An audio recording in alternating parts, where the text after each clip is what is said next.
Okay, you're live. Welcome, everyone. Good to see each and every one of you. Welcome to this candidate forum for the town of Farmville, North Carolina, one of 6 counties, 10 municipalities. Today is Thursday, October 7th, 2025. We are honored to have each and every one of you here. We want to certainly welcome you. Open up with a very brief prayer. Let every heart pray. Father, we're grateful for this day. This is a day that we've never seen before and that we shall never see again if we don't take this day for granted. We honor you and we trust that you will be in the midst of this evening's forum, be in the center of our conversation for thy people. Let every believer say amen. At this time, I would like to introduce our MC for the evening. Barbara D. Gaston is a nationally recognized interventionist and re-entry consultant specializing in supporting individuals transitioning from incarceration with national certification in gang intervention. She provides consultancy on the community violence prevention and curriculum development. A former United States House candidate in 2022 and past chair of the North Carolina Policy and Legislation Committee for the North Carolina American Legion Auxiliary. Barbara is also a 2023 graduate of the North Carolina Rural Center Ready Fellowship. She currently serves on the executive committee of the North Carolina Forward Party and provides data-backed strategy for political candidates. Without further ado, please put your hands together as we welcome Barbara.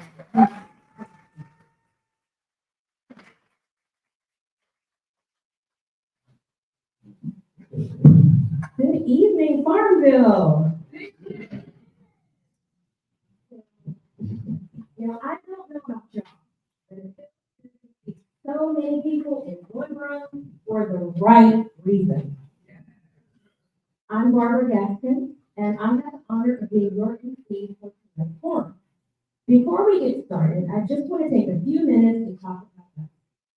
Because right here, this is what makes Farmville Farmville. You see, Farmville isn't just a place, it's a feeling.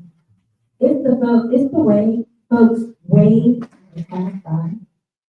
The way teachers will stay up late just to make sure that every child's homework and work is caught up.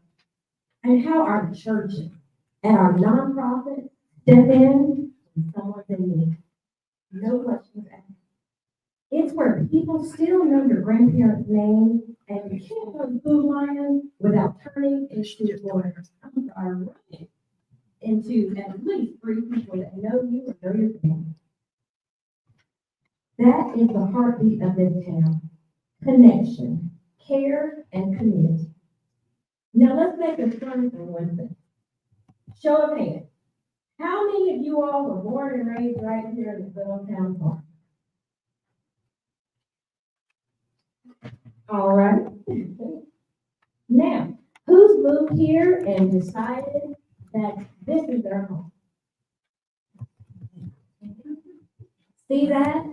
That's what makes it. Doesn't matter if you've been here 50 years or 5 months. When you love this town, you're Farmville family. And that's exactly why we're here tonight. Because we care about what happens in this community that many call home. Now, I'll keep it moving. I'll keep it respectful, and I promise we'll keep it real. We're going to listen, learn, and make sure that every voice in this room is heard, and every concern that comes in will be heard tonight. So thank you for being here. Thank you for showing up for your town. And thank you for reminding everyone watching that when Farmville comes together, they don't wait for change, they make it happen. Now let's get started with our candidates and let's get the conversation started. Welcome to this candidate forum for the town of Farmville, one of Pitt County's 10 municipalities.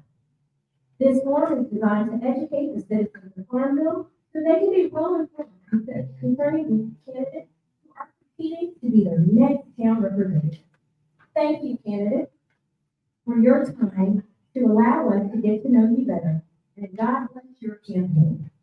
We encourage everyone here to study the candidate's platform, ask questions, and most importantly, hold them accountable, pray, and vote consciously. This forum will be streamed live on Awesome Radio's network, social media platforms, Facebook, and YouTube.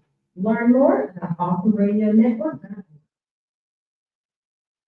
Our moderators are Dr. Crystal Renee Chambers. Raise your hand, please. Ms. Tara Perez, Dr. Camille Nicholson,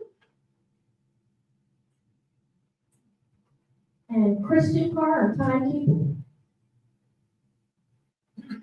So our forum rules. This is a friendly forum, not a debate. Please keep that in mind. We will not tolerate character attacks from candidate to candidate, from audience to candidate, from moderator to candidate, from candidate to moderator, etc. No campaign signs are allowed. Candidates may hand out campaign literature, and if there's only one candidate on the platform, then that candidate will have a break to answer questions for 13 minutes. 2 minutes response time. This does not include the 1 minute introduction and the 1 minute. At this time, we will call our candidates to the platform. Candidates for Commissioner, Alma Ha.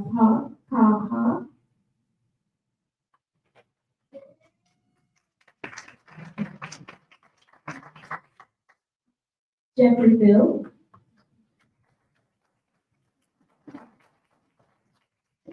Mike Wainwright. Carolyn Ward.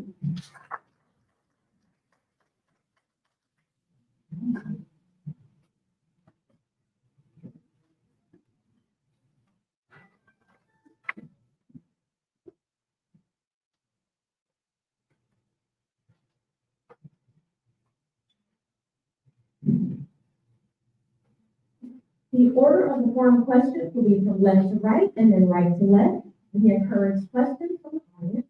Others will collect questions. Moderator will read audience questions first. If no questions are from the audience, then moderators ask their own prepared questions.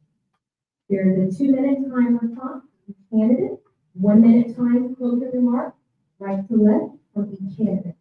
We reserve the right not to present questions that go against the forum.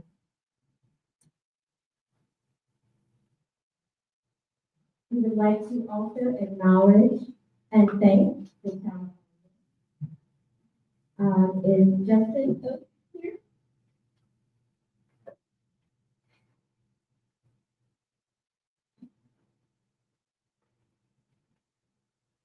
And Christopher Gordon.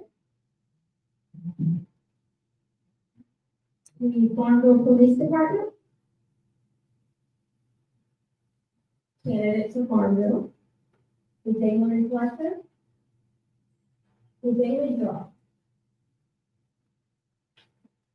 At this time, we'd also like to announce or give the floor or ask them to waive any candidates who are any news media. So once again, we thank you for doing this.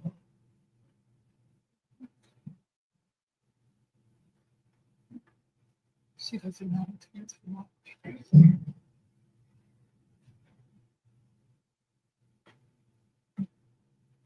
Does anyone have any questions that they would like to bring in? We have cards coming.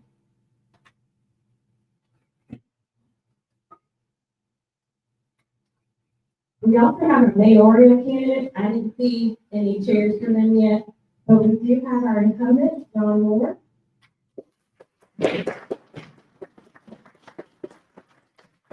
And our challenger, Alex Moore.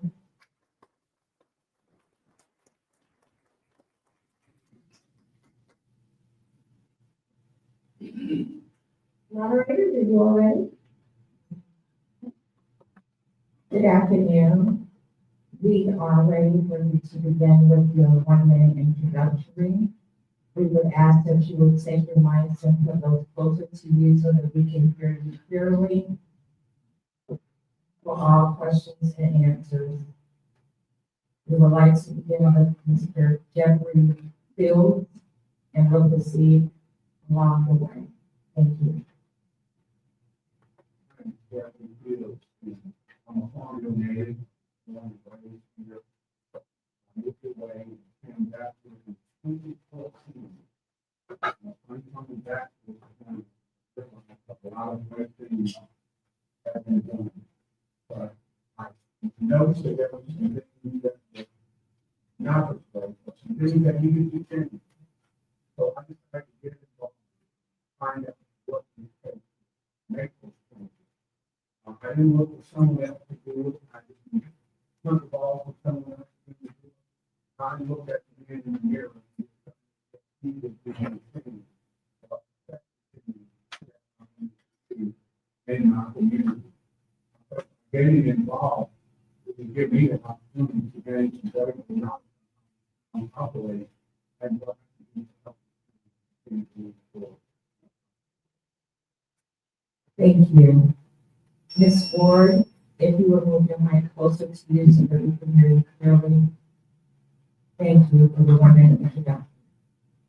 Hi, my name is Carol Whitley, and I'm the president of Farmville Municipal Corporation here for the real. I help several people renovate their homes through USDA rural development. Volunteer capital for the Big County Church Department and the hospital, BCB Hospital. I have done both education, also get access balance, and I just feel that I can help better as an elected official and get more resources as an elected official. That's why I'm running for this call. I love my town, I love my community, I love the people, and my desire is to continue to see Farmville grow. Thank you. The incumbent, Alma Cobb. I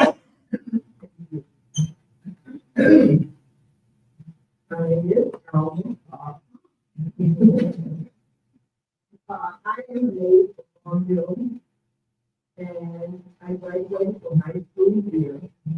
Therefore, in 1955, I'm going to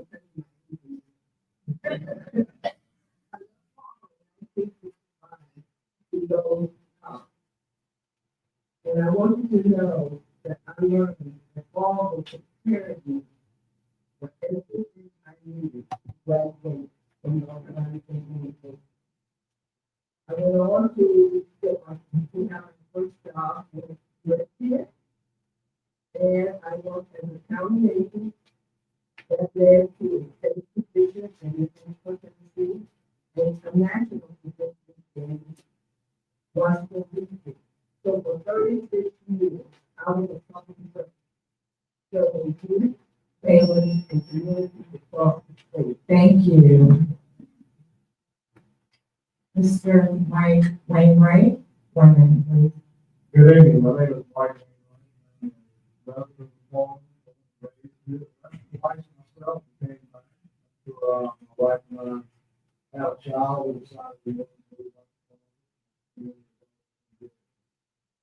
I've lived for the rest of my life in some of the woods. I've seen it grow, I've seen it rise, I've seen it grow again, I've seen prosperity on both sides. I feel my time working in town with the community. 30 years I have seen, right? I've met a lot of people. I think I can do a good job helping the community. Thank you. Good evening. We are going to start with the question. And Mr. Mike Wainwright is going to say with you to the first question. Some candidates say their town needs change. How do you think you can make these changes? Again, working with town for years, I've seen the issues that people talk. A lot of them are very bad. A lot of things that we've done, my people need to help themselves. They need to help. And again, working with town, you know, there are things that we do. A lot of things that we do. I'm not gonna make ballot, I'm not gonna make promises that I can't keep, but I can say, I will do the best job possible. I don't sit down on the split on the community. It's more than that. And I think everyone deserves opportunity to have good education, have clean yards, streets. It's in my heart. I truly believe that was time. Like I said, I grew up in the sixties here. Saw the town first. I believe. Saw community. I worked for a company. A lot of tax. That will look nothing to propose it. But I think if we all work together, work with individual and community, that one person, what takes one person to change. This question has a part two. The second part is, what is your plan to change what has already been done that you think is so bad? You know, every community is in that. I believe that in my heart, this is a good community, good people. We have people that's community service. Population. People are happy, they're good, and we need to learn to work together. I think as a person who has lived both sides, we have a good family. Just to good input. So I've actually seen, I've been in the community, I know what needs to be done. I can't say that I can just play the ball and it happen. I've been up to people in life, but all the people who can't do it, and just in my heart, it's a good thing. Parents, well, being, I raised a family, we have supported me.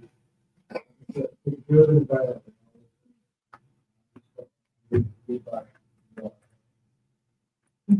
Thank you. In the house, you would say that Old Town needs change. How do you think you can make these changes? I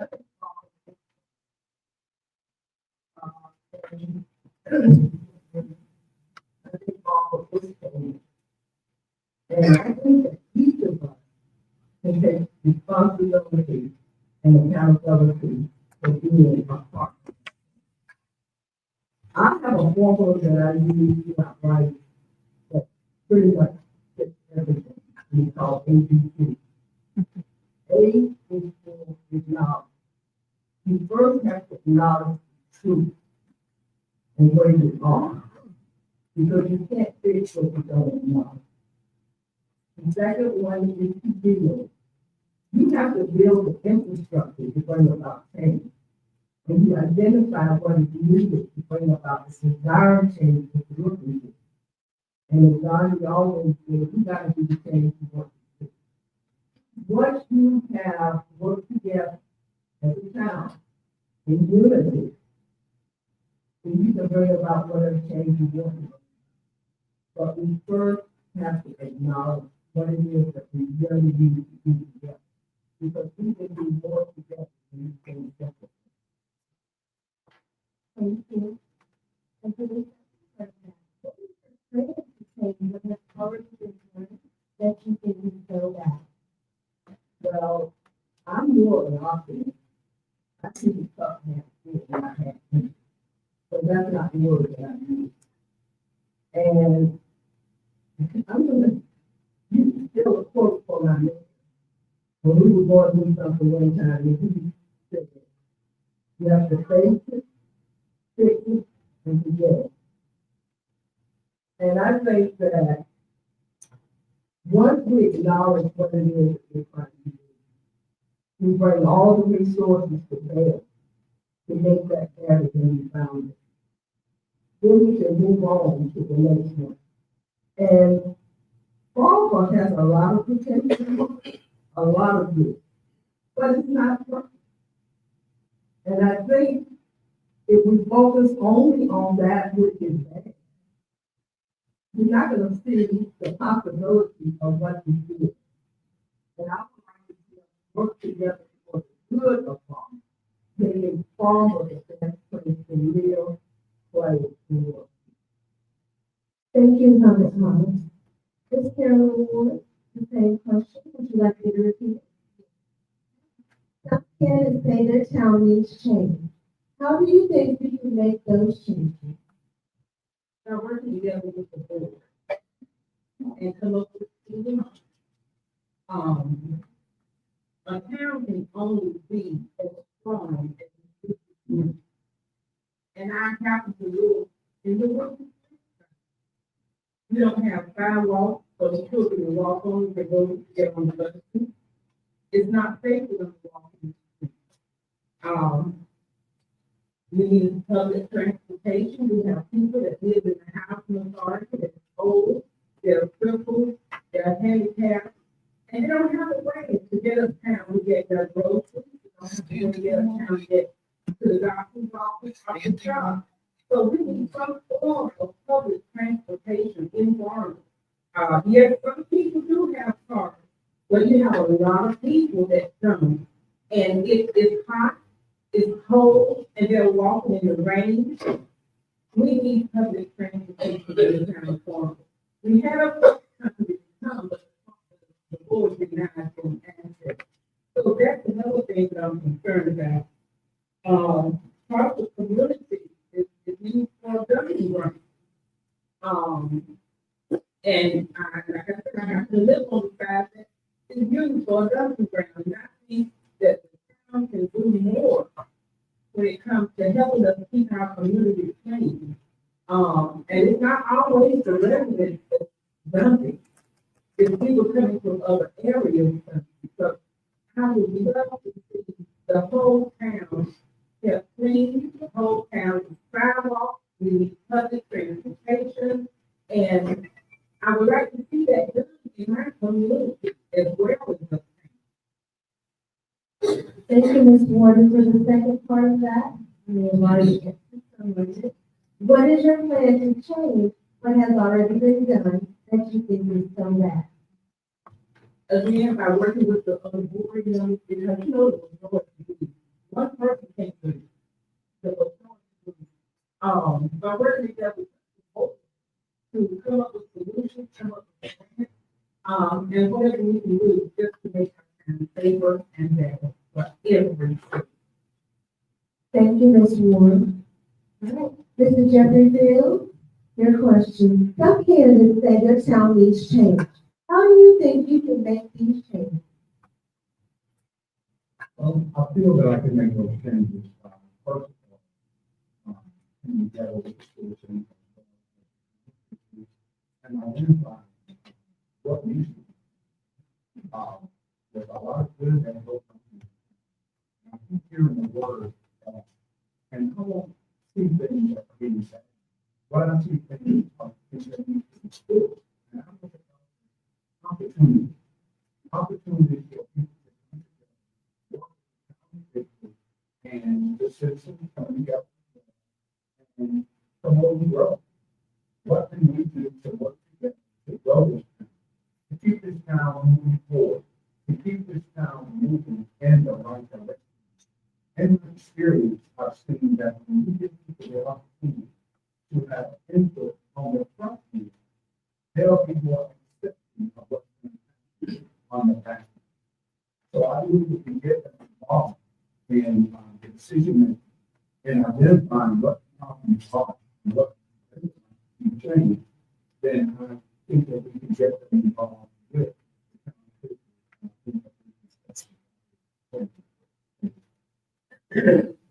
Thank you. And for part two, what is your plan to change what has already been done that you think is so? I don't see it as an opportunity. And what I want to do is to get out myself. And I want to lead by example.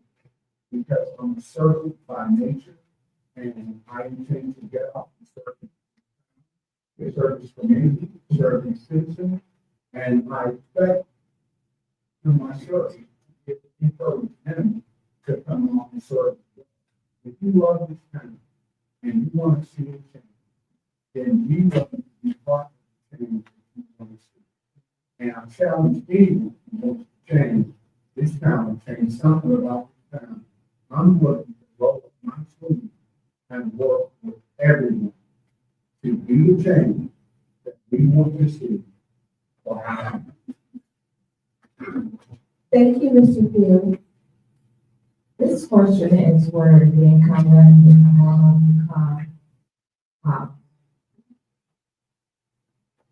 what do you think your leadership has done to help the successful advancement of your town?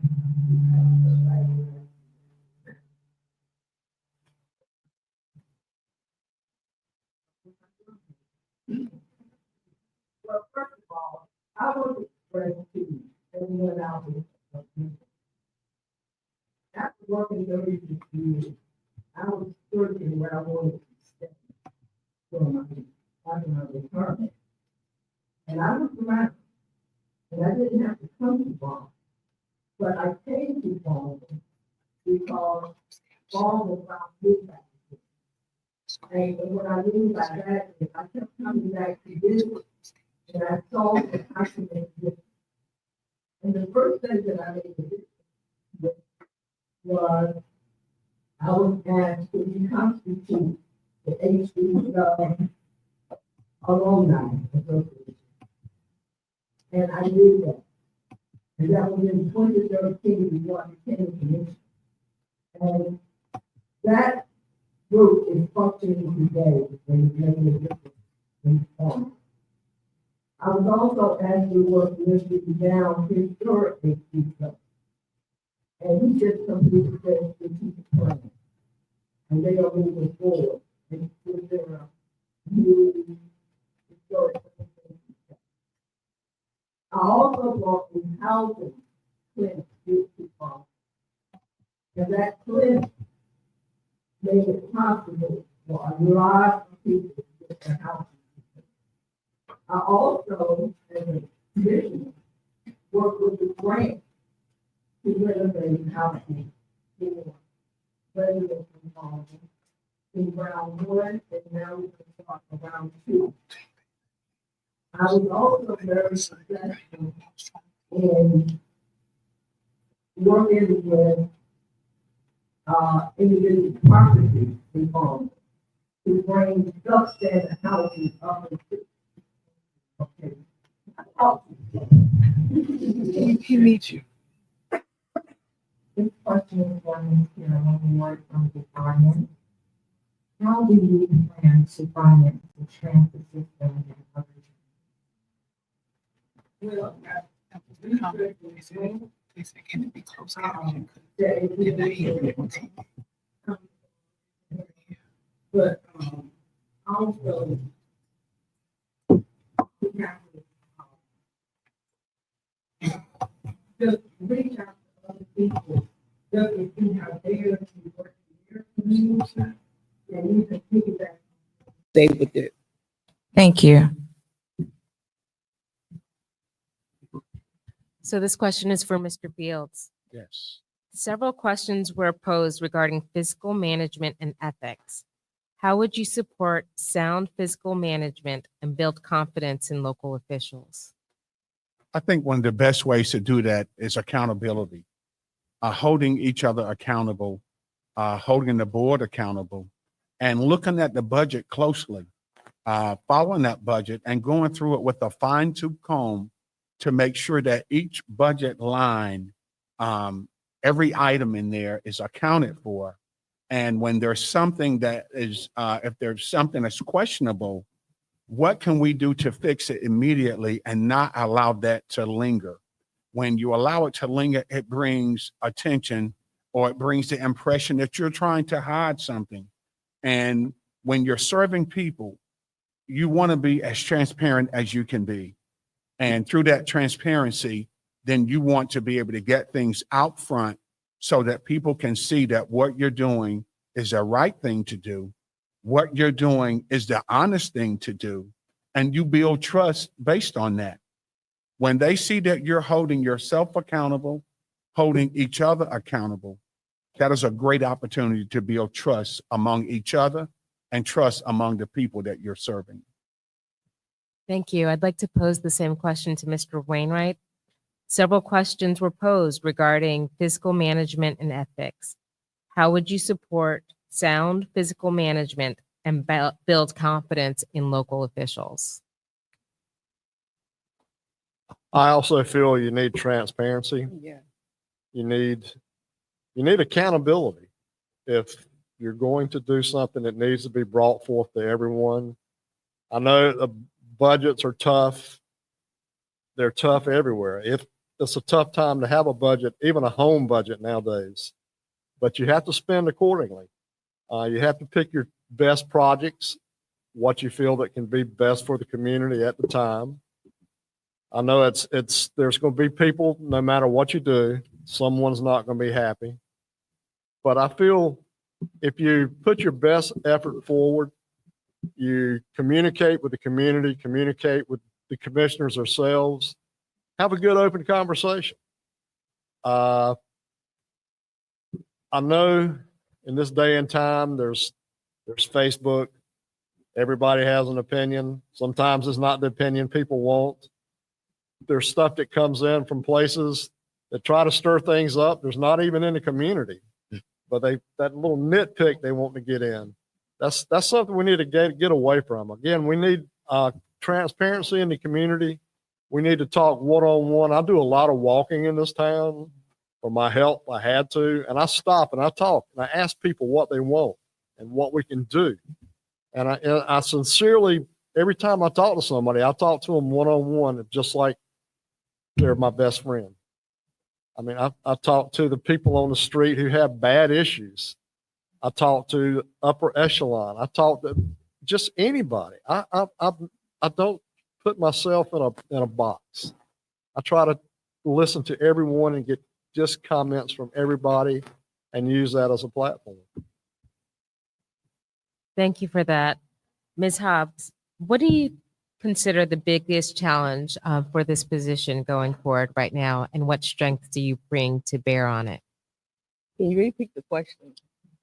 What do you consider the biggest challenge of this position, and what strength do you bring to bear on it? Well, I'm going to answer that by saying an indication that you can do a job is when you're doing the job. And I have had the privilege of being in this position for 8 years. So I had an opportunity to work with the town manager, staff, department heads, and the commissioners. And I think we have worked together in giving strategic directions to make sure that we are implementing the policies and procedures to achieve the visions and goals of this town. I also think that there's good oversight. We have a great town with great department heads. They work hard to really make this town one of the best places to live. And I think that while we're not perfect, I think it is you can be pleased to know it is a group of people that like each other and they work together for the better. Thank you. This question is for Mr. Mike Wainwright. Why are you running for town commissioner? Like I said, I've been a citizen of this town since I was born. I was born here. I was born in Dr. Mewman's office by the Baptist Church. That was a long, long time ago. I've always had a big community spirit. I've been a behind the scenes person. This is very, very much out of my wheelhouse. I do things behind the scenes, not for credit. I do things because I feel it's great for the community. It makes me feel good. The community has done a lot for me. I try to give back as much as I can. To me, Farmville is my home. I've loved it. Again, I've seen it go through the highs and the lows. I worked for Cause and Apron for 30 years. I started sweeping the floors out there. When it shut down, I was one of the lead supervisors for the whole plant. When I left there, I went back to school. I went through some tragedy. The town got behind me. I actually was hired by the town. I went and applied for a job cutting grass, and they told me I was too overqualified. But for me, it was something I could do to give back to the town because they have helped me. And I have spent 13 years for that. As Ms. Hobbs says, we have a very good group of people that work for the town. I have worked with each and every one of them individually. We have been through hurricanes. We have worked numerous hours. We've worked and got very little feedback from anybody other than bad. It's not the job you're doing at the time. It's what can you do for me next? And it's disheartening. But I still love this town, and I feel like I can be a good steward to it. And to me, there's great opportunity for this town, and I would like to be a part of it because I believe in the future. Thank you, Mr. Wainwright. Thank you. We're going to take a minute so that I can get the candidates to love their mics as well as we do. We would like for them to hold on to them so that everyone that has come out this evening can hear them clearly and that we're getting the questions and answers to them appropriately, okay? Thank you. This question here, it goes to Mr. Jeffrey Fields. Mr. Fields, what do you consider to be your vision for Farmville, and how long have you been a part of the Farmville community? My vision for Farmville is to bring the citizens and the officials together so that the officials can hear the concerns of the citizens, know what they need and what they want, but also have those two entities to work together to find solutions for many of the problems that we face in our town. I would like to say that this administration has done some wonderful things for this town. And I did hear someone say earlier that this town, nor this administration, is perfect by no means. There are some things that need to be done better. And my vision is to get in and be a part of making this town better. Everything that I've done since I've come back to this town is to promote growth for this town, awareness for the citizens, and getting them involved in what's going on. That is very important to me, to have people involved. And I think that if you get them involved, they'll care about the town more. They will buy into what you're doing to improve the town. So that is the biggest thing that I like to see. My vision is to get people involved in what we're doing here to promote growth. I grew up here. I went away to school at East Carolina, graduated there. I left and I came back in 2014. And when I came back to this town, I hit the ground running because I had someone challenge me and I took that challenge head on. And since then, I've been serving this town and this community in any capacity that I can. And I'm proud to do it. It is an honor to serve this town and its citizens. Thank you.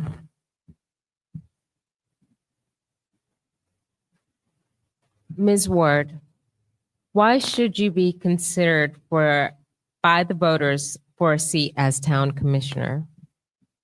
Because I love the town. I love the people. I've seen Farmville grow since being here.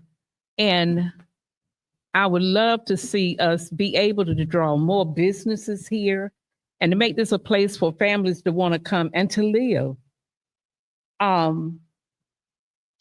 I feel that I can make good, common sense decisions. And as I said before, you got to work with the board. You have 5 people on the board. So you can't make a decision by yourself. It have to be unity. And I feel that I can work together with the other commissioners to promote this town in a way that other people will want to call Farmville home. So one of the questions was, how would you handle criticism? And I think in light of some of the remarks that have been made by each of you, I'd like to rephrase. How would each of you handle promoting the town in a way that brings voter awareness and community unity for Farmville? And I'll start with Ms. Ward, and then Okay. How would we bring community unity? community unity. Okay. By involving the citizens of Farmville, by listening. I wish we could have a listening session, not just when we come together as the board once a month to discuss what the town needs and what the town has done, but just to have a listening ear to all the citizens of Farmville. You can't resolve all of them, but at least let them know that you care by listening. Ms. Hobbs, I'd like to pose the same question to you. Okay, and could you repeat the question? The question that we were given was, how would you handle criticism? And I'd like to rephrase in light of comments that have been made. How would you promote community unity? How would I promote unity? Community unity. I like that terminology, community unity. I see unity as coming together as one. And I see the community as being a resource for everyone. And if you look at it at the concept of unity and community, it's recognizing that everyone should have equal access to all the equal opportunities in the community. And I think that would be a great vision for Farmville, a good transformation for Farmville. Farmville is changing. Farmville is transitioning. But a true transformation will be when everyone sees Farmville as they walk into the door and see Farmville as the best place to live. But when they turn around, they don't see the door that they came in. And that's when you don't see all the negative, but you're focused on the positive. Now, I want you to think about what I just said, because transformation is when you walk through a door and you turn around and that door you just walked through is no longer there. Farmville has a lot of potential. Everyone would not have the same experiences, but everyone should have access to equal opportunity. And I would like to see us as a community to come together in unity by working together and making Farmville the best place wherever you are in Farmville. Thank you, Mr. Wainwright. Right, how would you promote community unity? I think Farmville has come a long way over the years. I've seen a lot of change. There's a lot of change for the better. And there's always, when there's good, there's bad. You can't help but making some people happy and some people bad. It's human nature. Again, I'm just as comfortable walking on one part of town as I am in the other. I work both parts of town. I don't call it both parts of town. That's a community. Farmville is my community. I love people everywhere. I stop and I talk to people.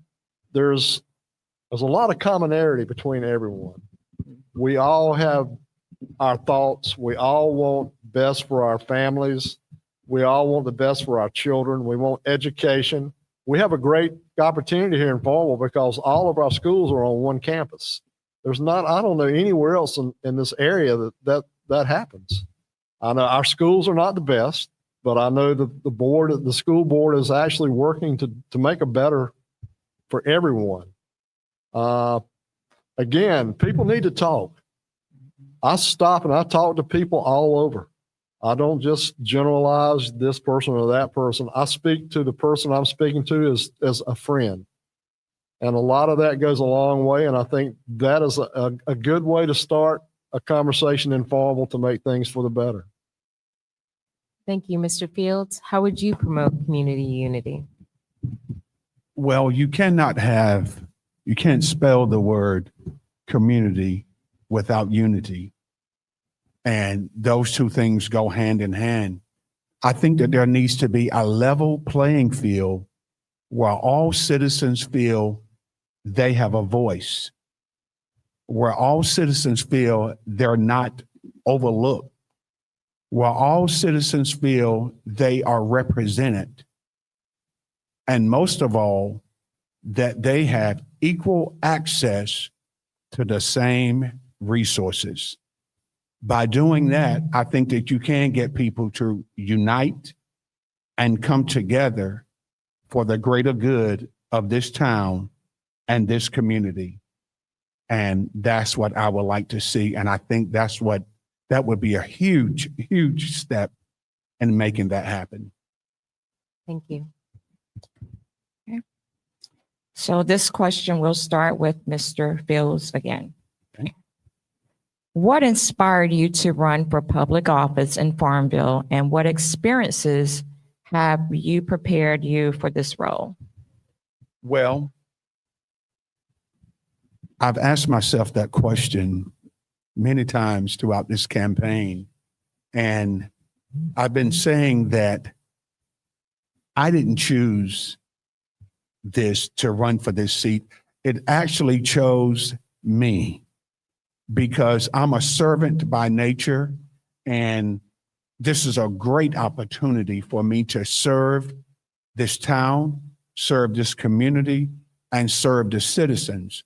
So in order to get involved, I realized I could do more by holding a seat on the board, listening to people, taking their concerns, sharing those concerns, working with the board, the town officials, working with the citizens to make sure that we get those things taken care of, make sure those voices are heard, make sure that representation is there, make sure they have a seat at the table, make sure they do not feel they are overlooked.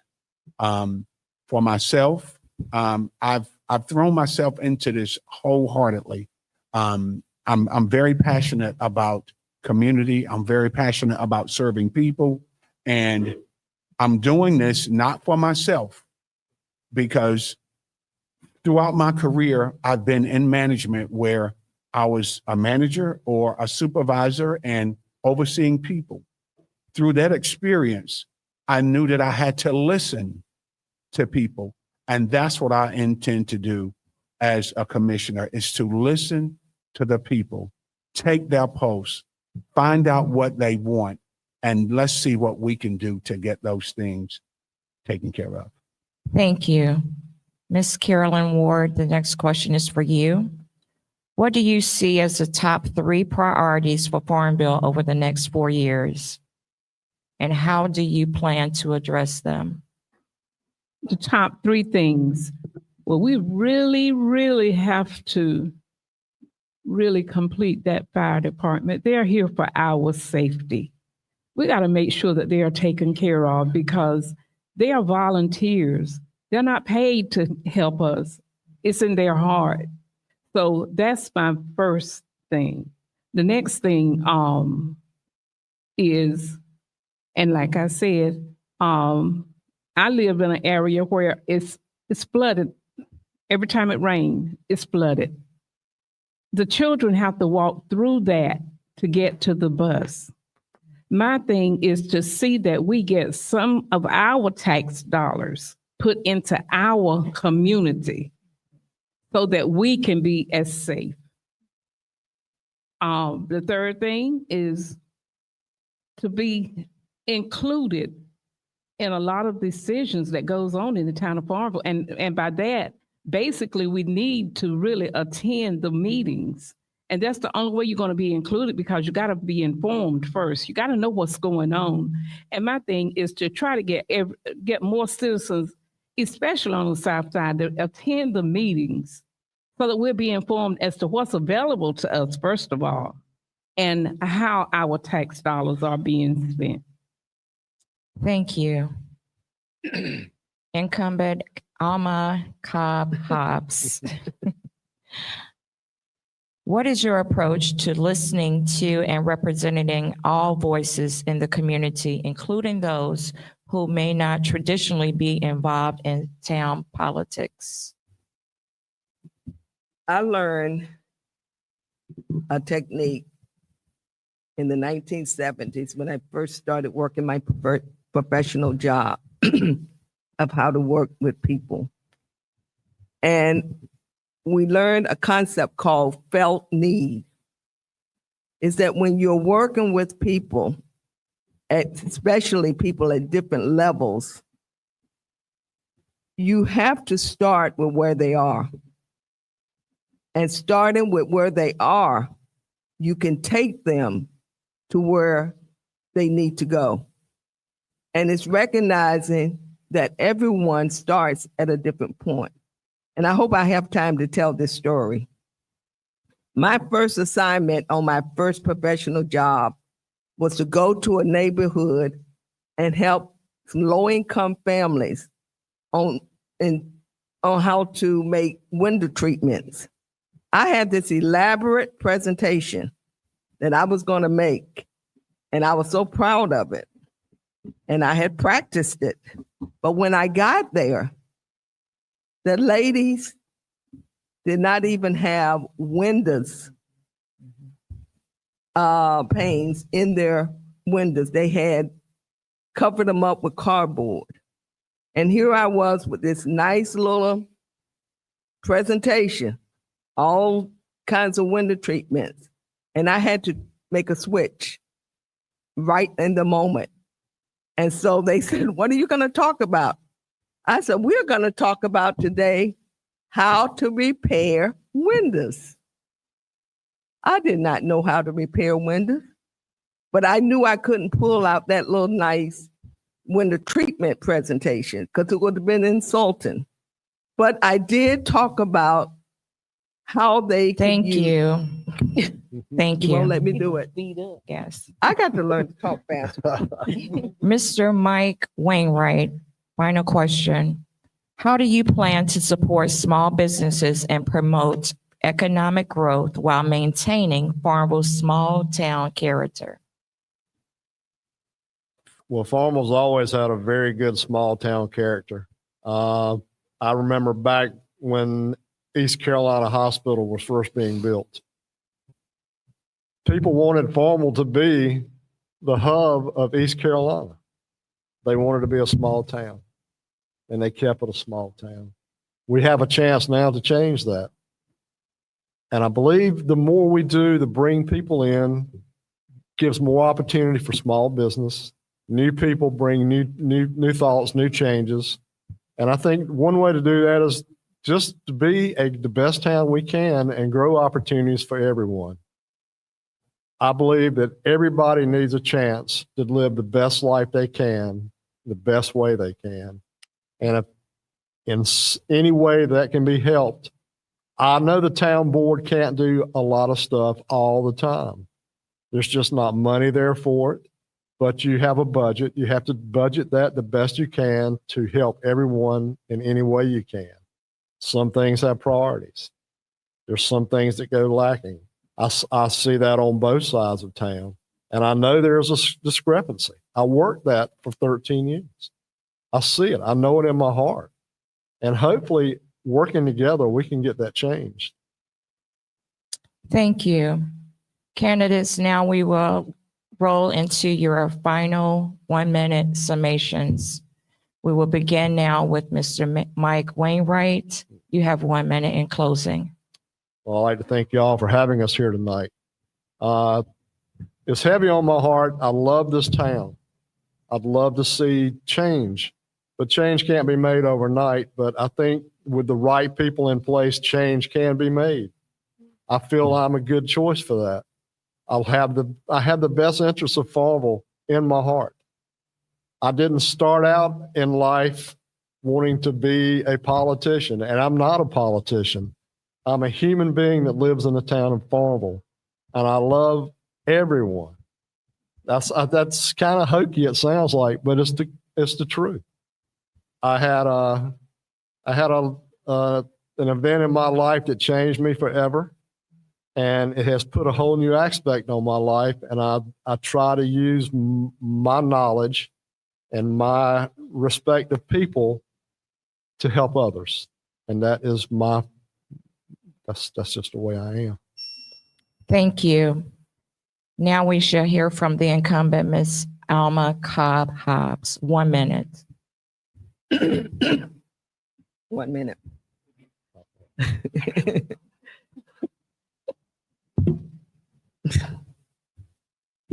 First, I want to say that I firmly believe to whom much is given, much is required. And with that comes responsibility and accountability. I am committed to serve. I'm committed to help achieve the vision that we want to see in this town. I feel that I have a lot to bring to Farmville, and I want to share those resources and make Farmville a better place to live. And I hope that you will bring me back and allow me to continue serving the citizens of Farmville. Thank you. Thank you. Ms. Carolyn Ward, you have 1 minute. Again, I'm Carolyn Ward. Most of you know me. I would love to have your vote on November 4th, because I feel that I have a lot to share and a lot to give for the town of Farmville. I love this town. I love the people. I have worked on so many committees in the town of Farmville, so somebody else must have a little bit of confidence in me as well. I ask that you just vote for me on November 4th and give me the chance to serve you as commissioner. Thank you. Thank you. Mr. Jeffrey Fields, 1 minute.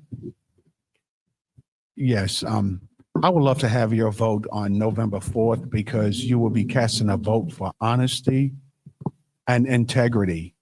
I'm an honest person, I'm trustworthy, and I'm not self-serving. When you vote for that honesty and integrity, I will serve you in a way that I will not allow that integrity to be compromised. I will serve to the best of my ability with transparency, with accountability, and I will work hard with you and for you to make sure that this town is moving forward and that you have a part in this town's growth.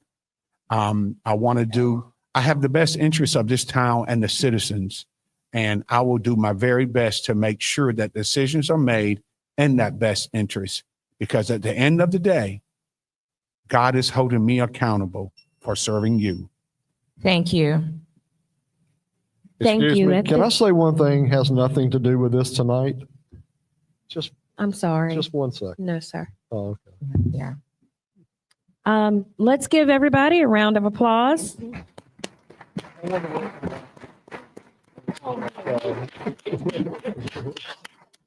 Think of this as an interview, y'all. They showed up for the interview. Now it's time for you all to show up. Early voting begins October 16th. You all have the option to vote for 2. We have Alma Cobb Hobb. That's a tongue twister. We also have Mr. Wainwright, Mike Wainwright, Carolyn Ward, and Jeffrey Fields. Those are y'all's choices for commissioners. And once again, you vote for 2, and early voting begins October 16th. We also want to make note that the town of Fountain candidates declined to participate tonight. And if we could really quickly while we're transitioning, if I can have everyone turn to the very back of your booklet. Once again, we'd like to thank you for attending this forum, and we pray that your questions and issues have been addressed by these candidates for commissioner. We also pray that you learned a little bit more about the candidates and what their proposed plans are, and if elected, that you have enough information to vote soberly. If you, once again, look at the very back of your booklet, there is a QR code for you to scan. We're asking for everyone to complete this QR code. It's an evaluation of this forum so that we know how to, of course, do better. And what you all appreciated. We want to thank you for it. But once again, we're asking you all to fill out the evaluation form. I do think we need to acknowledge birthdays always. So I want to give one birthday shout out to Miss Beverly. Happy birthday. Happy birthday. They wished you a happy birthday. She missed it. She missed it. And at this time, we're going to ask you all to take a seat. And while they're transitioning out, we're going to ask our candidates for mayor. We have our incumbent, John Moore, and our challenger, Alex Joyner. It's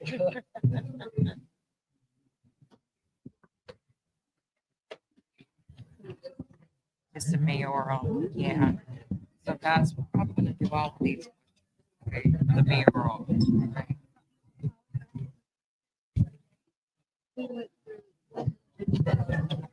Okay, that's fine. Right. I got it. I can do Yes, you do. I am very proud of you. So we can put those aside. She's done. Carolyn Ward. This one. Said all candidates, that's Yeah. Well. Got more? Jesus. So I have Here for a while. We're gonna do one of, yes, only 2 of them. So I'm gonna read one question apiece and keep it moving, and so we can get through all of these questions. I think we can. Okay, so this question really is to him, John Moore, then that guy, yeah, we'll get those done first. I think those should go first. I'm gonna do these first. Okay? check. These. Yes.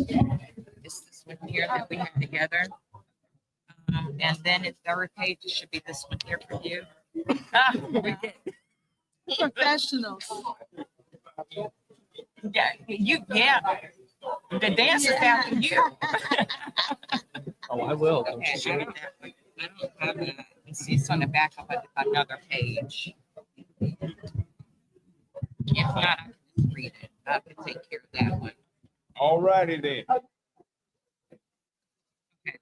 You got it? Okay. You pull that apart, yeah.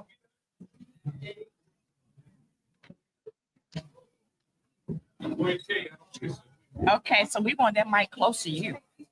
Mr. Moore, I know you can do it. Channel 9.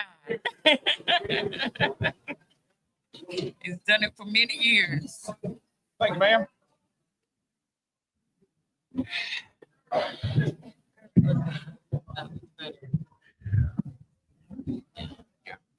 It was a lot better. Yes. Oh God, we were professional. Yes, come on, we do it. We got this down pat. Oh, yeah. We fall in line. Yes, we do. Okay, so can we go through like we did? Sure. Yeah. Where do you want us to start? One, you do this one, Incumbent mayor. you do that one. Okay. Okay. Yeah, she gonna do the first page. Tara. I'll do this again. Okay. The third one though looks like it's the third one. Looks like it's back to the Carolina. You still with that? Gosh. So I think this is. I think I'll skip this one. Yeah, that would be you. Yeah. Okay. So she's gonna do. Which one is it? 2019. It says something. But she thinks this is kind of going hand in hand with the last one. So she's gonna do this one. Okay. What do you think about the last one? How we doing? We're feeling good, but how are you? Huh? Oh, I'm sorry. How did I? I think we're doing okay. How do you feel?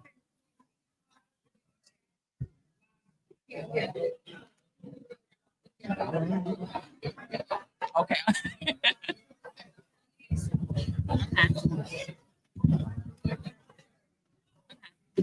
But I'm loud, so I'm good. Joe. Okay. I'm always good. I'm loud. That's it. It's not my nature. She's so sweet. That's what that is. No, I'm a native New Yorker. So yeah, let me help you with that. All right. Yeah. No, so there's actually two more. So after That one, then talk. Yeah, we'll come back. Okay, she said you can do that one too. Subdivision, we'll just rotate back. Okay. Thank you, ladies and gentlemen, for attending this forum. We are asking you to please take your seats as we are about to begin the mayoral candidate forum.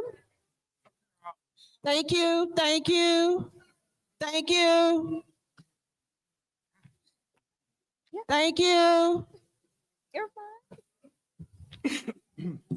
Good evening, and thanks again for attending the Farmville Forum.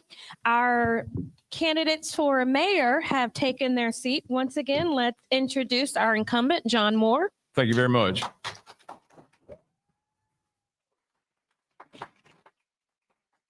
And our challenger, Alex Joyner. Thank you so much for being here. So once again, the rules to this forum is this is a friendly forum, not a debate. We will not tolerate character attacks from candidate to candidate, from audience to candidate, from moderator to candidate, from candidate to moderator, etc. No campaign signs or banners allowed in this room, but are available outside. There's also a voter registration table outside. If you are not registered to vote, please do so. And once again, early registration starts October 16th. If there's only one candidate, which is not, that candidate will have 13 minutes, 2 minutes response time each, and this does not include the 1 minute introduction or the 1 minute closing. Moderators, are you all ready? We're ready. Okay. Good afternoon. This part of the debate will go to the mayors and the incumbent along with the challenger. So this evening, we will start with the introductories and we will give you 1 minute apiece. Alex Joyner, you shall begin with 1 minute to introduce yourself. Thank you so much, and thank you for everyone for being here. My name is Alex Joyner, and I'm very proud to be running for the mayor of Farmville here. So when I moved here in July 2022, I never thought that I would be running for mayor. I was born and raised in the small town of Lucama, North Carolina, a short 25 minute drive from here. And while I moved away for a while, when I came back here, I thought that this was going to be a temporary place for me to save some money, and we wanted to move closer to the Raleigh area. But we fell in love with the neighborhood here. We fell in love with our neighbors, and we created not just friends, but family. And that is when we decided that Farmville would be our home, and this was the place that I wanted to grow my family and grow my children. So as I went out and started talking to people, there were a couple of things that made me want to run, and that is the voice of the people and the mismanagement of the government that we had currently had. Thank you. The incumbent, Mr. John Moore. Thank you very much for doing this. In 2006, we made an agreement. If you would be my eyes and ears, I'd be your voice. And that's exactly what we've done since 2006. Have I made some of you mad with some comments? Absolutely. Have I made you mad with some of the decisions that I made as a councilman? Yes, I have. But there's one thing about it. Farmville has changed and we are growing. And I'll ask you the same thing again tonight that I asked you in 2006. If you'll be my eyes and ears, I will be your voice. I'm approachable, I'm accessible, and I am available. And that is one thing that you cannot take away from me. My telephone number is published. I'm very easy to find. I trust God to lead my steps, and I trust God to lead Farmville in the journey that we're about to go on. And if you've been in Farmville more than 15 minutes, you realize that this is a safe, clean, and it is also a family town. My intentions is to keep moving the way that we've been moving, and I hope that you folks will send me back one more time to represent you as the mayor of Farmville. Thank you. Good evening.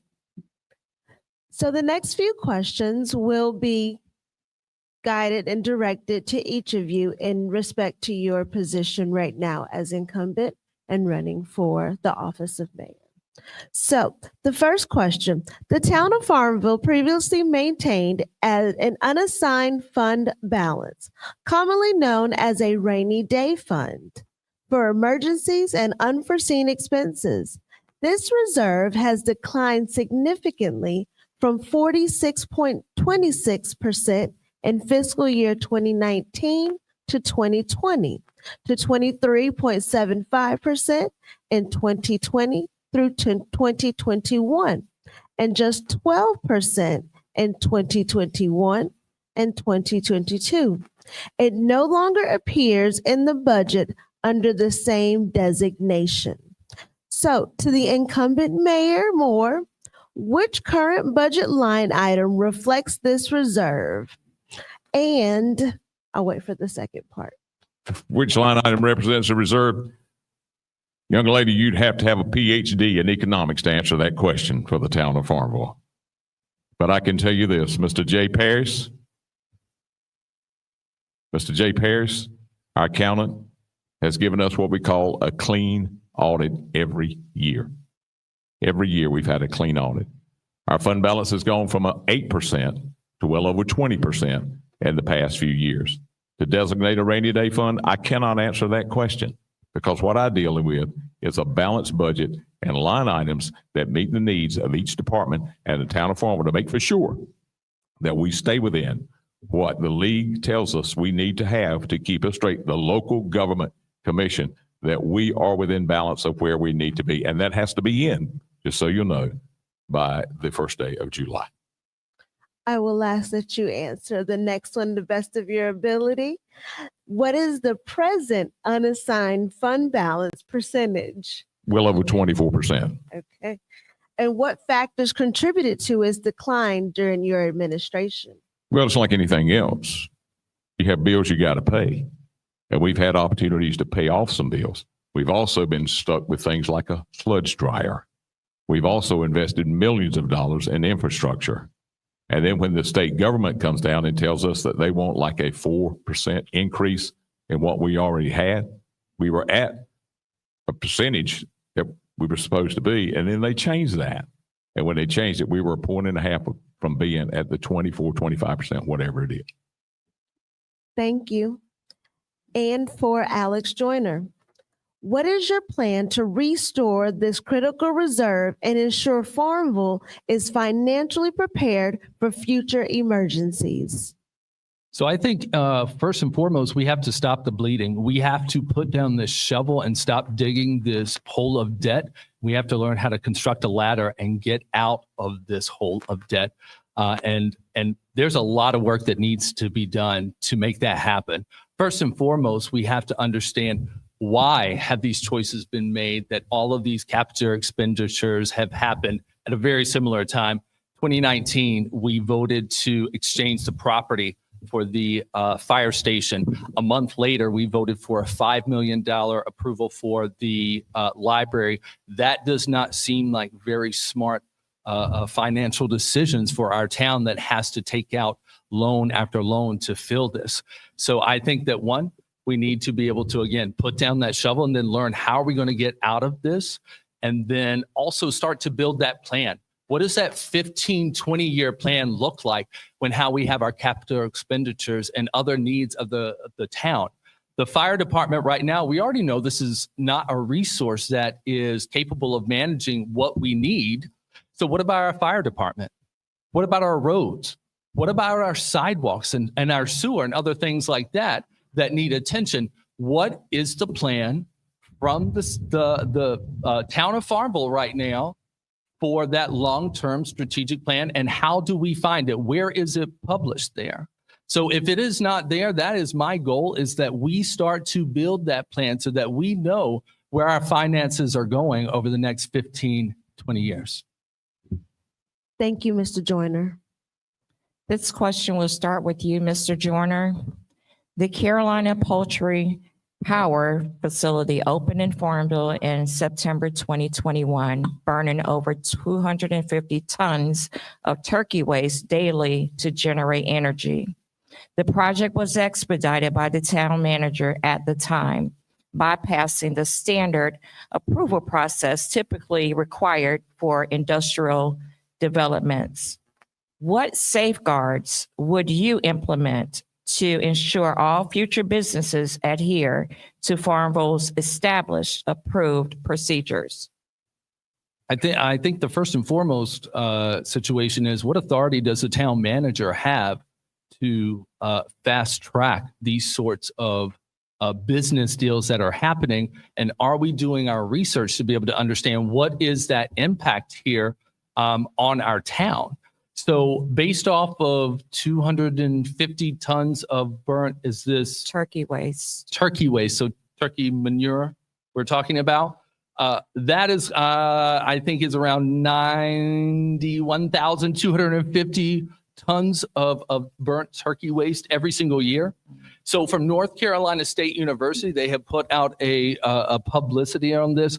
That means that there are 1,200 tons of air pollutant that is happening from that burning every single year here.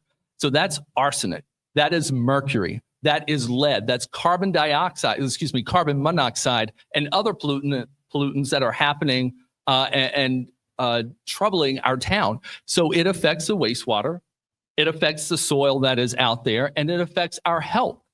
So there is long-term effects of having this sort of establishment here.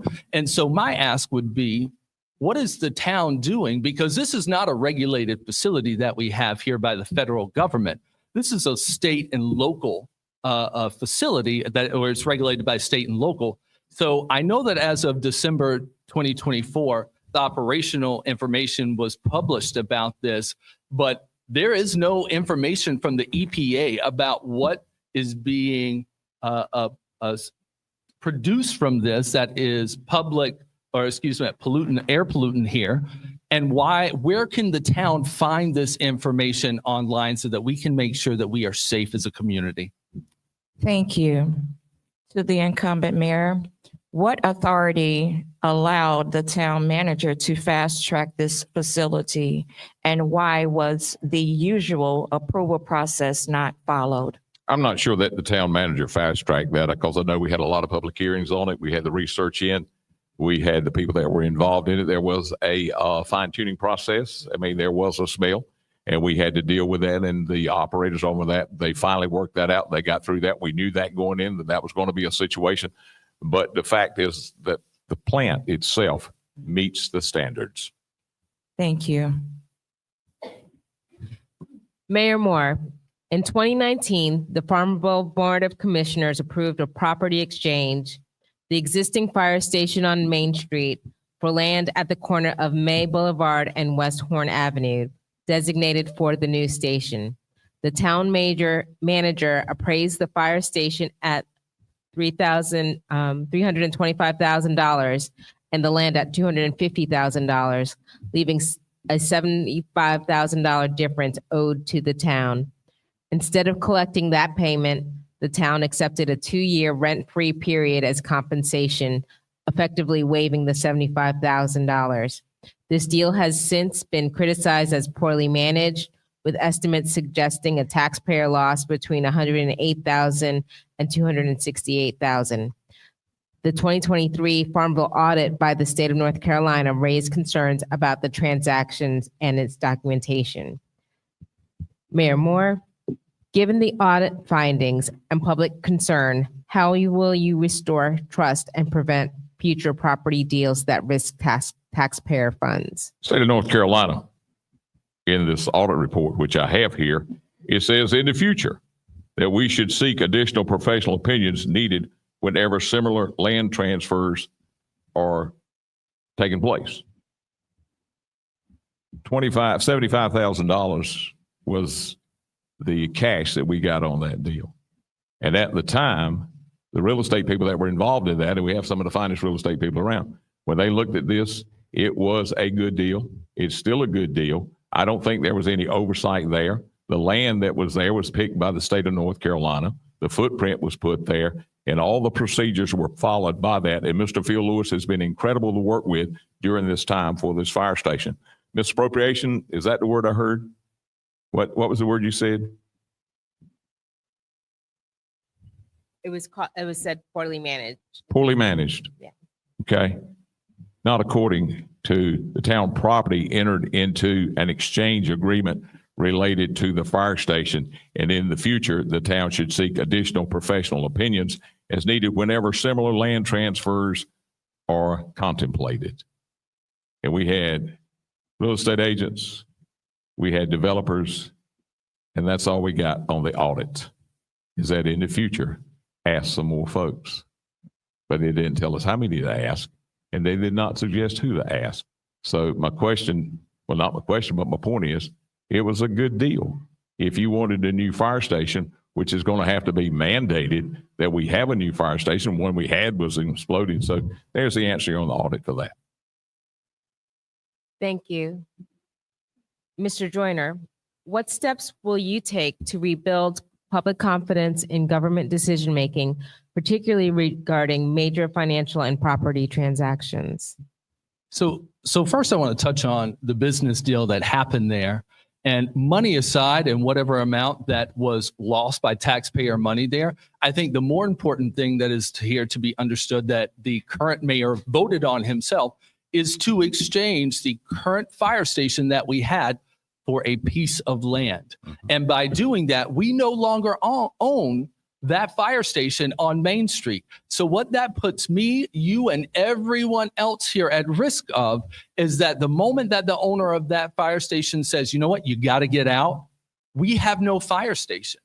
We would also like to remind everyone that we will not tolerate character attacks. I would ask that I have a chance to, since he broke the rules, that I get an opportunity to respond to that. No, we would like to cut it off as the MC has asked us. Yeah. Yes, sir. So once again, we do have to go over these rules because this is not a debate. This is information for the residents of Farmville. So we're going to ask you all to Can you stay clarify what rule I broke and be very specific about that, please? when you mentioned directly the mayor and I forgot exactly what you said. I think the mayor voted for it. I think the Yeah, fact that that the he mayor voted voted for it, for is it. that not a fact? Of being a commissioner that I think people need to understand? Well, once again, this is information. This is not a debate. So, I mean, that's what we have to stand on. This is information for the community who is asking you all questions. We're going to ask you all once again, this is not a debate. You know, just answer the question, but don't point fingers. Don't, you know, we're just asking everyone to stay on point.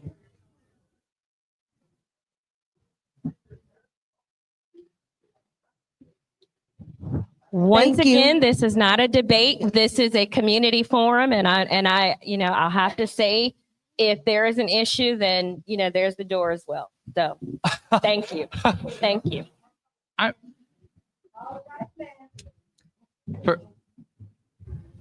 I'm sorry, Miss Barbara Gaskin, where do you live?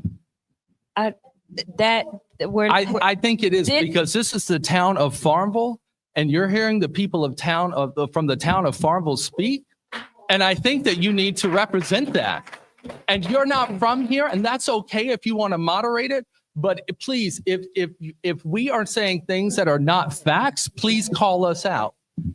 Well, once again, to answer your question, I am from Greenville. My parents stay here in Farmville.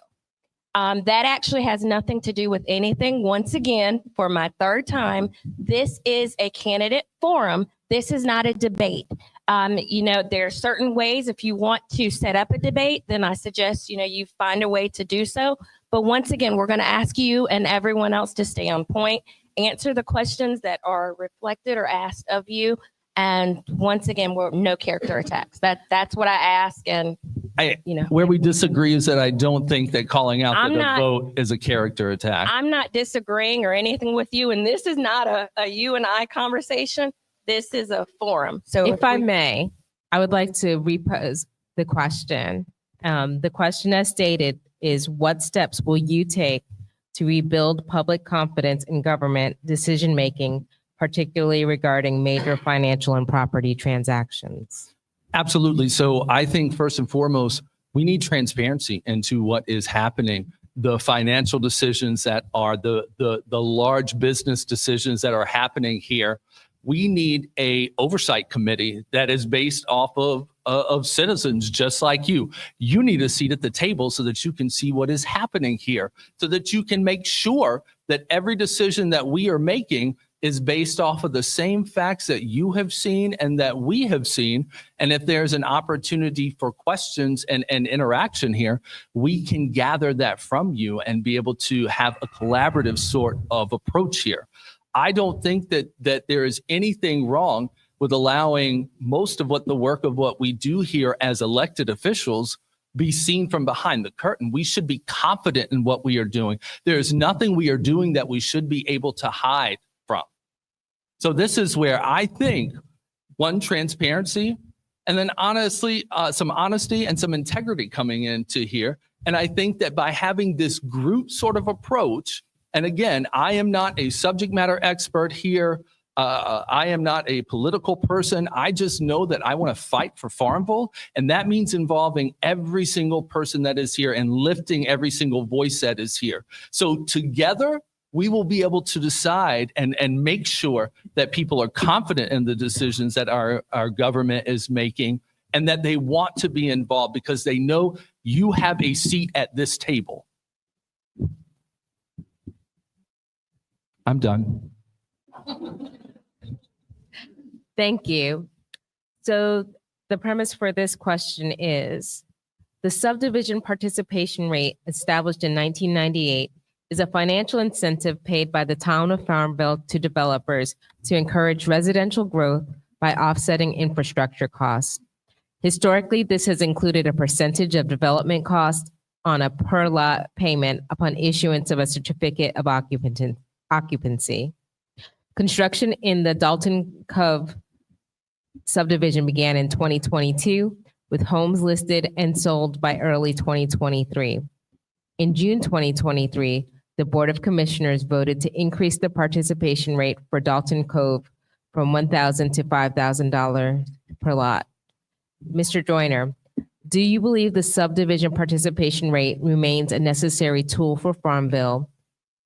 What strategies would you implement to responsibly incentivize future development?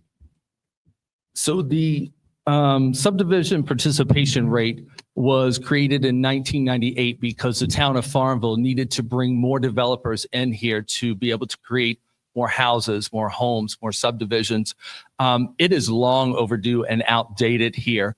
We are in the process of spending a heck of a lot of money for the development that will be the Byron farm development that will be on the other side of Food Line over there. So we're going to be able to pay 35% of that development when these developers were going to pay here anyway. So while in the phase one of that development, we are going to be spending at least $2.7 million as that 35% development there. We don't even know if that's the final cost because we don't have visibility into this. So also this is a two-phased approach with 115 houses that will be put there.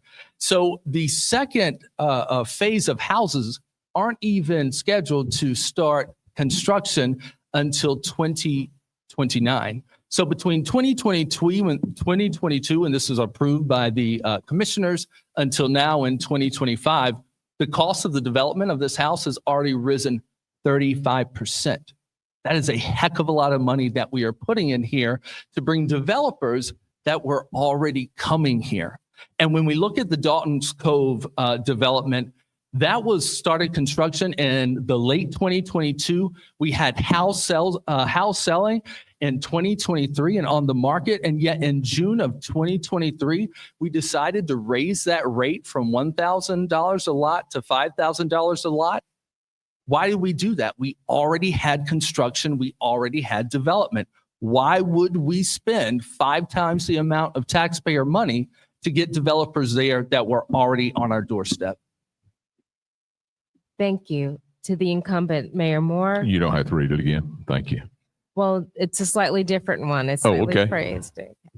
Given that construction was already underway, what justified increasing the rate in 5-fold, spending significantly more taxpayer money when the incentive was no longer needed to attract development? We're talking about Dalton's Cove, then we'll speak about Bynum Farms real quick. Dalton's Cove, they changed their R rating, and so they could put more houses in there. They also, once we got in there, we realized that the connector had to go down another street, and the infrastructure had to be changed there, and so the number of houses. And that brought on the change for Dalton's Cove. Now let's talk about Bynum Farms. Fact check, got it right here. Cost of doing business, folks. One of the best things that happened in a long time was Dalton's Cove. And one of the greater things has been Bynum, and the next thing will be even better. Let's talk about Bynum Farms right quick. The cost of doing business, 160 houses, 215 houses, whatever the magic number may be. I'll use the number 160. At 160 houses being built in an area that will not change the look of our town of Farmville, still be in our city limits, the amount of tax dollars that will raise in property tax, not only for Farmville, but also for Pitt County. But at Dalton's Cove, what we're doing right here, and it reads, the developer agrees to rebate the town $2,000 per house upon complete venture and certificate of occupancy. So every time they close a house, we get $2,000. And where does that $2,000 go? Back to the hottest topic in Pitt County, and that is the Farmville Fire Department. That is $2,000 they get. That's $320,000 going to your fire department for them to buy things like turnout gear. That's buying things for them like protecting those houses that needed fire protection in the very beginning. So you explain to me or anybody else the cost of doing business to get the homes out there to create the tax base, and then getting $2,000 at the certificate of occupancy to go to the fire department to fund the project that is going to protect these houses, the property, and the families and the lives in Farmville. It's a pretty good deal for Bynum Farms, and it was a good deal for Dalton's Cove at the time. Thank you. This question will go to the mayor. Moore. Crossing the railroad tracks on Main Street, if you're stuck in a wheelchair, has always been dangerous. 2 different town managers and the mayor have already said that they're working on the process and working on sidewalks so chairs people can cross and to go vote. How much longer will it take to look into this process? That is probably the best question that'll be asked here tonight.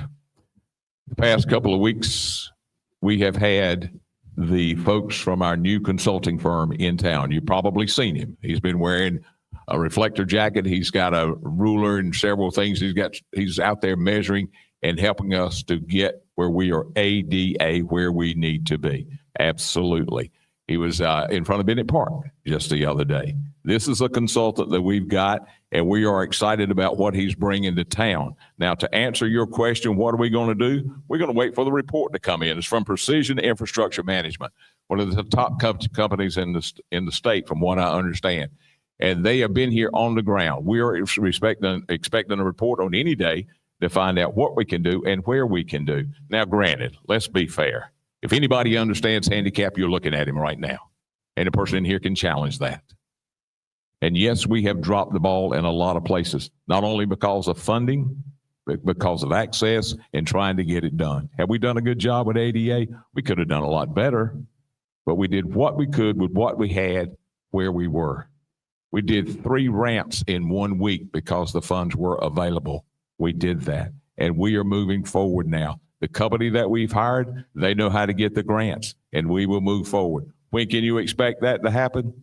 It started happening 2 weeks ago when they got to town and started doing their job and doing their due diligence. And as Dr. Hobbs would say, you got to have policy, you got to have procedure, and you've got to do your due diligence before you get out there and start doing things. And yes, it is on the way, and we are excited about precision infrastructure management coming to Farmville.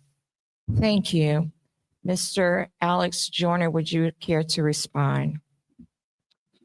So the ADA became law in 1992. We are talking about 30 plus years where our town has been out of compliance.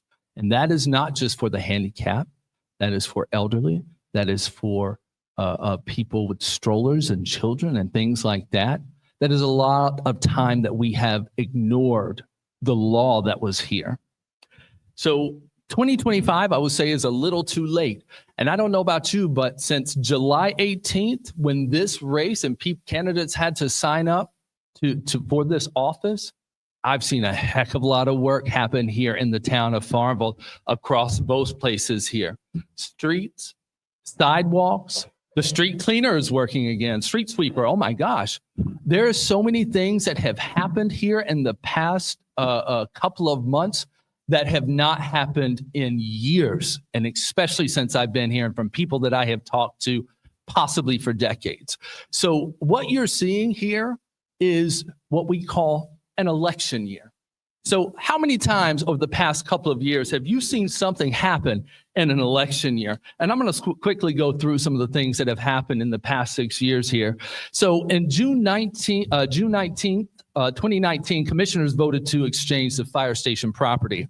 In July 19th, commissioners voted to approve $5 million loan for the library construction. In August 19th, the library groundbreaking happened. And then in September 19th, the originally planned groundbreaking of the new fire station, which did not happen until most recently, was scheduled. In 2021, another election year, September 21, originally planned completion of the new fire station. September 21, the CPP facility was opened. And then in October of 21, the library opened. And then in 2025 here in September, we had finally the groundbreaking of the fire station. Thank you. Okay. The next question.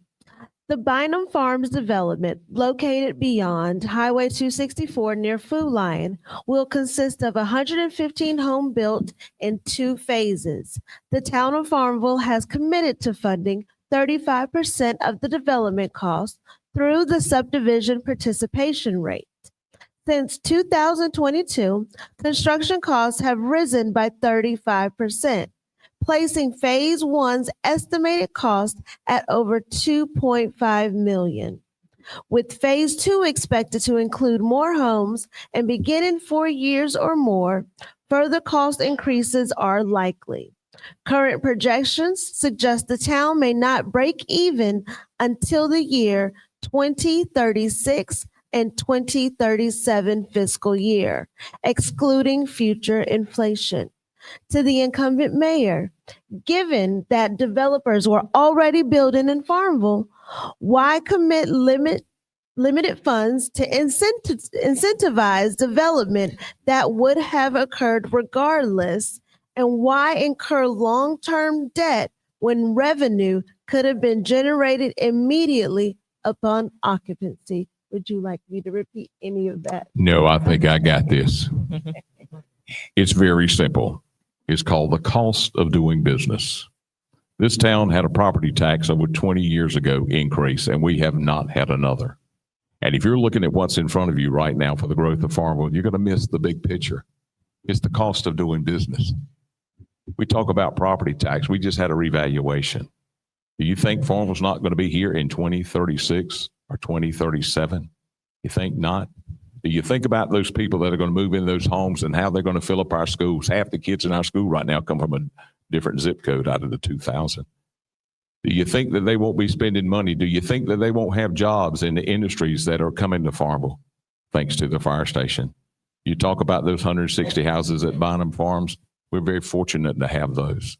And thanks to people like Todd Edwards and folks like that, Bert Smith, that saw that vision of bringing them to Farmville. This was important.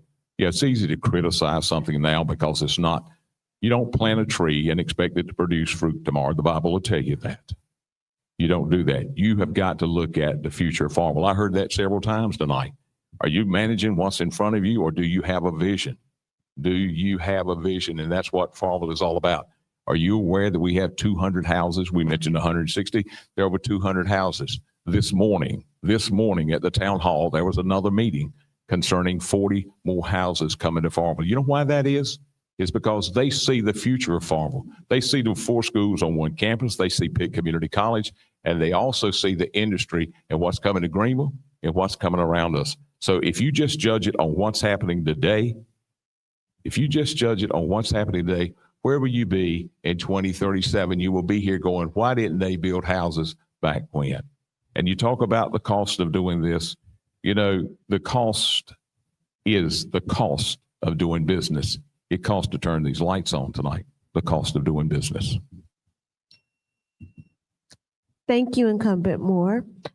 Mr. Joyner, what steps will you take to reduce Farmville's debt and ensure public funds are not spent on unnecessary incentives like the subdivision participation rate? So first, I want to comment on very quickly. So this is not a cost of doing business that we are talking about. These developers were going to build here regardless of whether we gave them this 35% or not. Farmville is a town that people want to come to. The $2,000 for every occupied house is a significant difference to the $16K plus that we are paying per house in that 35% of this development. So I don't think that this is a good deal. And when it's going to take us until the year 36, 37 to get into the black of this, I don't think that's a good deal. These people are going to come from day one either way. So why not would we not be making revenue from the first house that is built? So the other thing, 200 additional houses that are coming here, I think that's fantastic. This growth is incredible. But what is that strategic plan to keep up here with that infrastructure? I've heard nothing, and there is nothing invested right now in our roads, in our sidewalks, in our sewers. We sit here and we have houses that are flooded every time it rains. I've got a 7th grader on the on West Moore Street there, that every time it rains, she has to walk to the filled street because the bus cannot come down there to pick her up. We've already invested amount of money in there, and we redid it a couple of years ago, but it did not work. We need to have strategic plans to make sure that everything, our infrastructure, is able to manage these additional houses that are coming on. And that's something that we do not have a plan for right now. We've already been told that our fire department is not capable of managing what it needs to right now. What about our police department?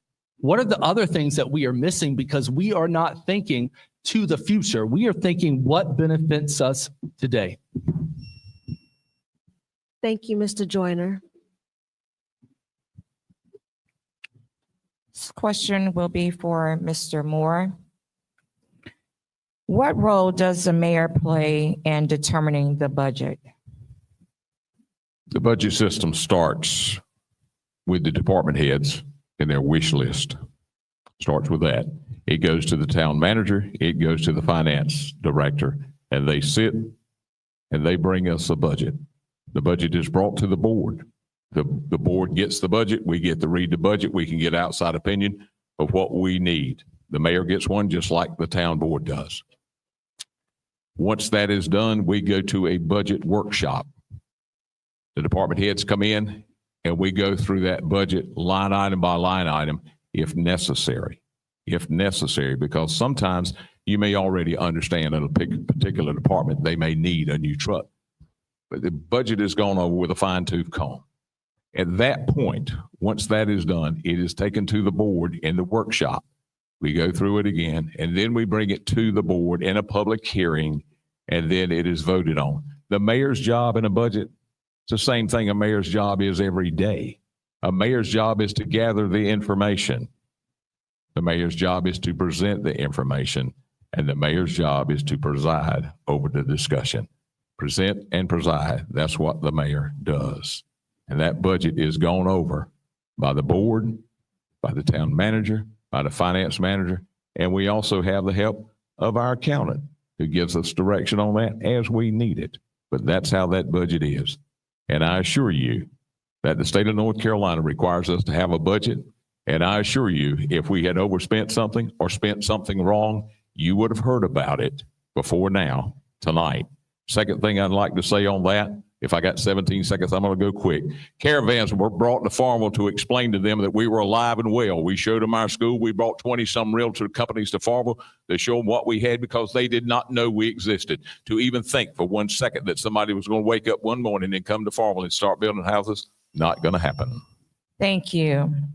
This question will be from Mr. Alex Joyner.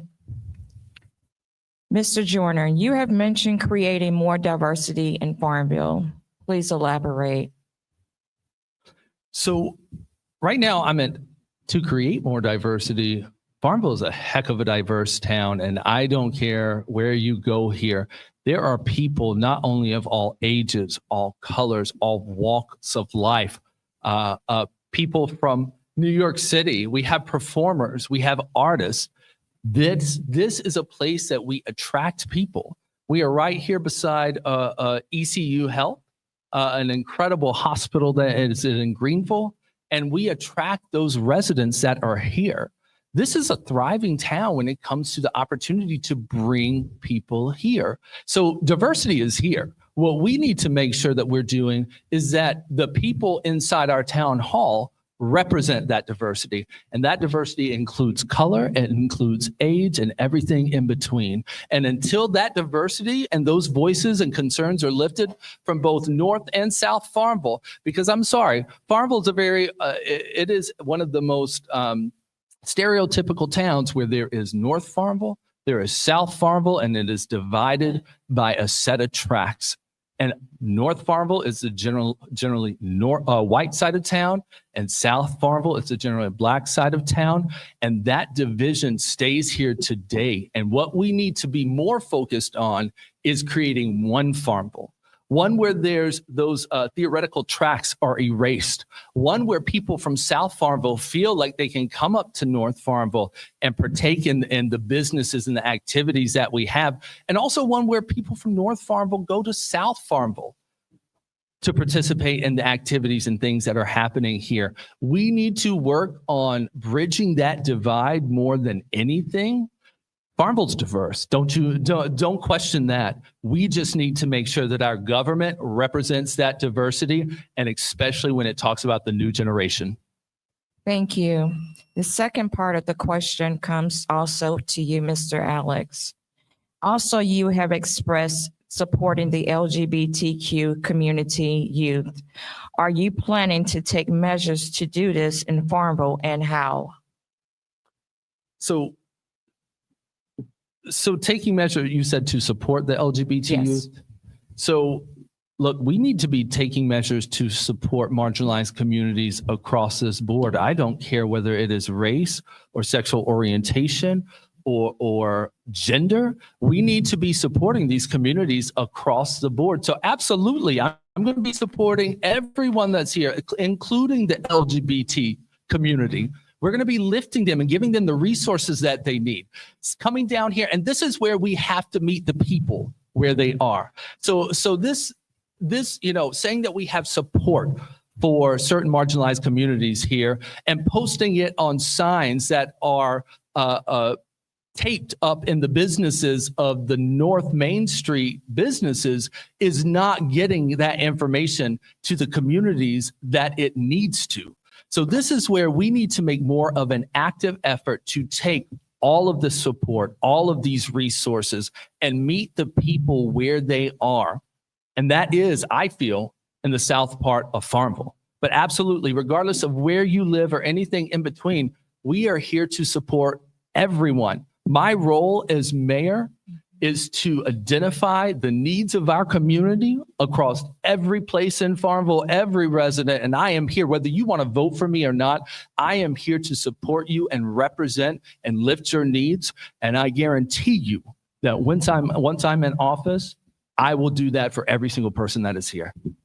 Thank you. Mayor Moore, several questions were posed regarding fiscal management and ethics. How would you build confidence in local officials and build community unity?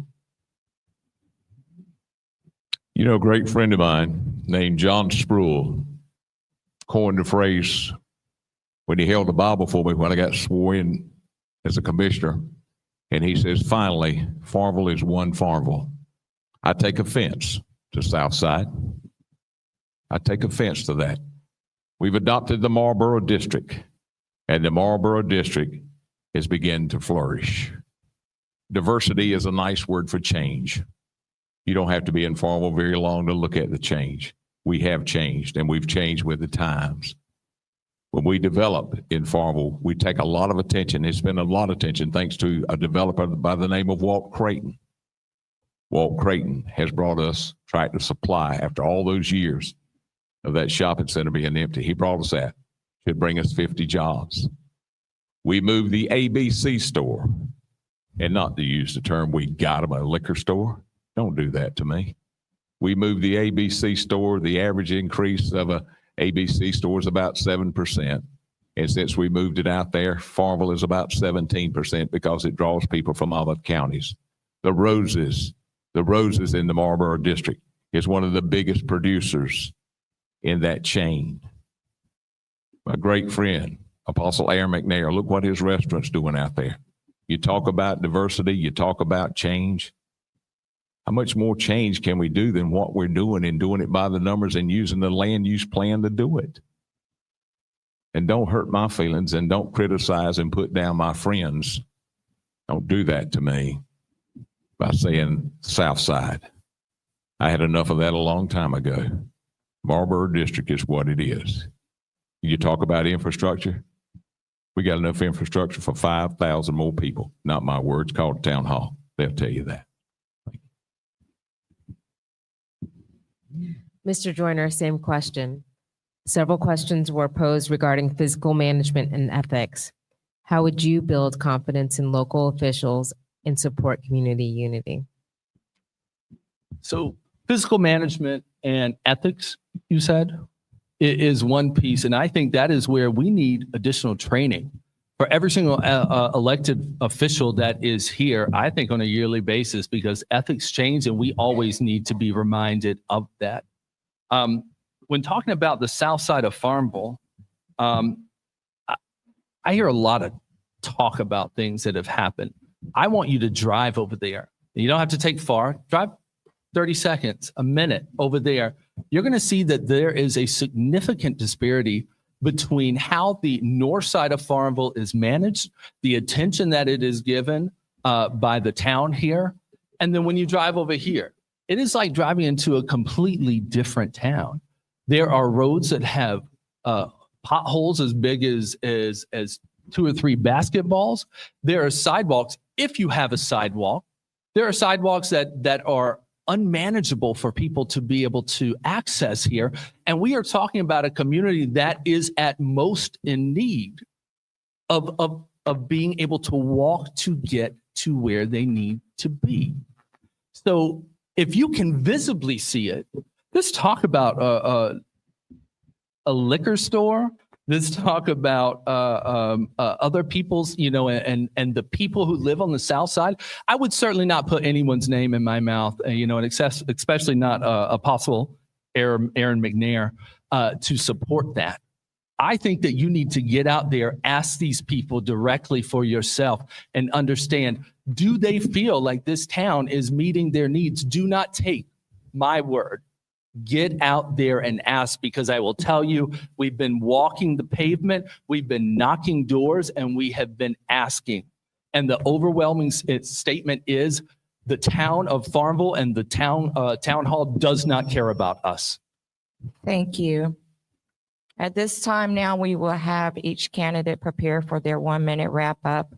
We will start now with Mr. Alex Joyner, who would have 1 minute to give his closing remarks. So I want to say, I feel like it is time for change here in Farmville. I think that with every generation that is coming, we need to pass the baton and pass it sooner rather than later. We need new ideas that are going to be able to come in here to fix some of these old problems that we've had, as well as some of the new problems that are happening. And I also think that as taxpayers here and residents here at Farmville, we have questions that we need to be asking our leadership that is here. So again, do not take my word for it. Start asking your leadership. So again, with the audit that came out in 2023, the response from the town was a little bit lackluster, and the demand from the state to have a corrective plan of action that was completely missed and said, oops, it won't happen again, is unacceptable. And I think that we need to be holding people accountable to say, one, these are our taxpayer money. How are you going to ensure us this is not going to happen again? Thank you. Incumbent Mr. John Moore. Thank you very much. I've lived in 22 houses in Farmville. Born in Greene County, moved to Farmville when I was about a year old, and I've been here ever since. 22 houses. I helped recruit the Farmville Hardware Store, Bonnie's Cafe, Salvation Army, Plaza Auto, and Tractor Supply to Farmville. It's easy to talk about things that you really, really think could happen down the future. It's easy to talk about ethics training. We all take it every year.